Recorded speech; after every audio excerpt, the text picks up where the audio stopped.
case who thinks he's Napoleon. Huh? Oh yes, I am Napoleon, right? And the next thing, the guys in the white coats come and take him away, put him in a rubber room. He's crazy. He's nuts. Why? Because he thinks he's somebody that he's not. Something that he has no qualification, no background, no reason. Huh? There's so many examples of people who think that they're somebody they're not. Well, guess what? Everybody thinks they're somebody that they're not. Because they accept these designations that are based on mental concoction only. And then they, even worse, they base their actions and their plans on these concocted ideas of who they are. And because of this, everything they do becomes a failure. And then they wonder, why am I failing again and again? Huh? Why am I so frustrated? Why am I so unhappy? Huh? Why am I fighting with everybody? Why am I suffering so much? Huh? Well, it's simple.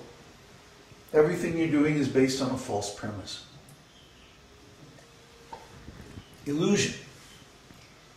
A false sense of identity. A false sense of purpose. So if we try to do something that is false, how can we be successful? We're going to run into obstacles. We're going to fail again and again and again. This is the story of material life. This morning I was posting something and I told that story of the old man and the king. The guru says to the king, you know, you should really pursue spiritual enlightenment while you're still young and strong. And the king says, no, this is the time for material enjoyment. Then later on, when I'm old, then I can do sadhana and become enlightened and all that.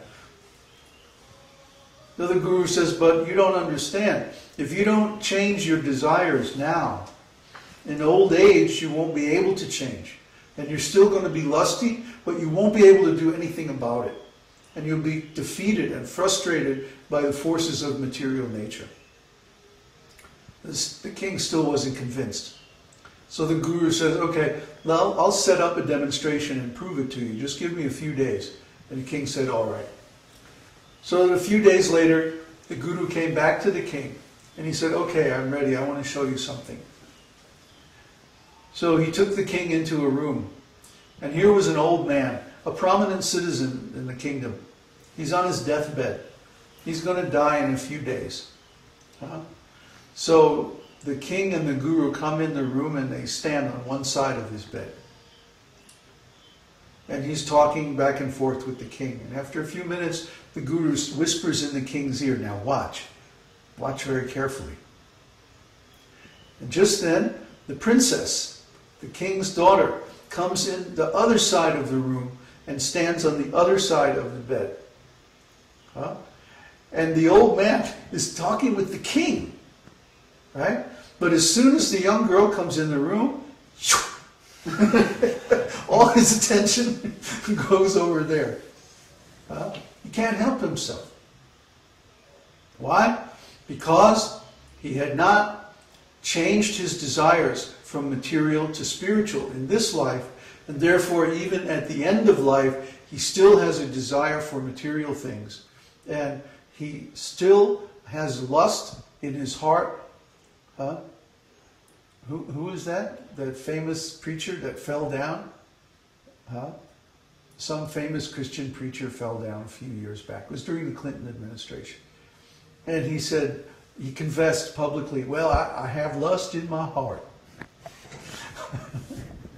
See?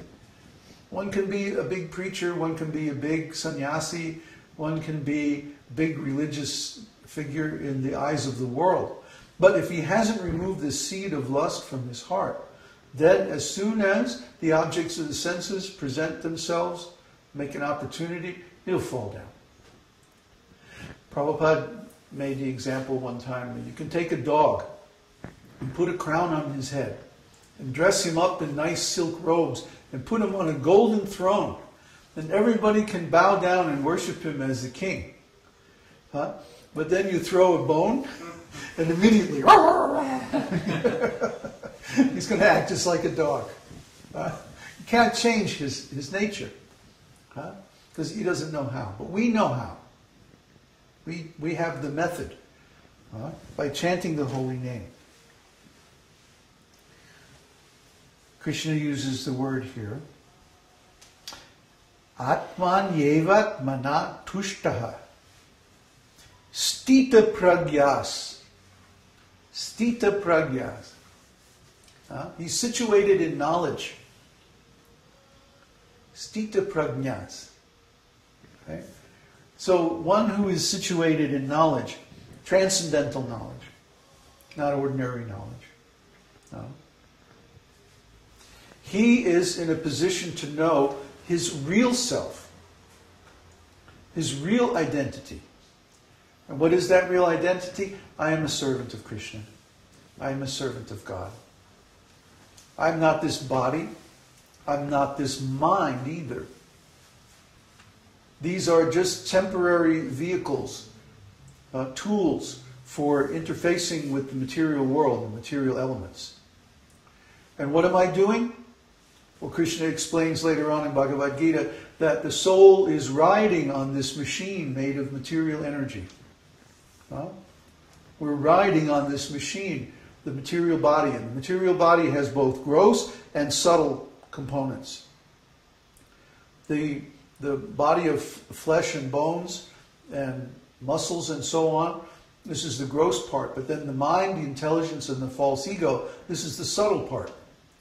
If we have knowledge, if we have real transcendental knowledge, if we're sthita-prajñas, we're situated in knowledge, then we know that none of this body is ourself. Not the gross part nor the subtle part either. That only pure consciousness is the symptom of the soul. And this consciousness is not subject to any material coloring. If we only focus our consciousness on the material senses and their objects, then the consciousness becomes covered by material qualities. Just like if we take a mirror and we use the mirror to reflect something dark and ugly, then the mirror also becomes dark and ugly.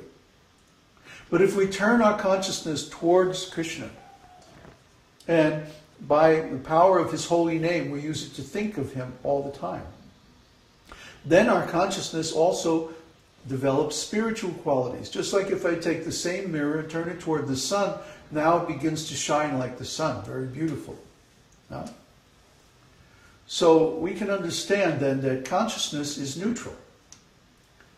Actually, consciousness is transcendental.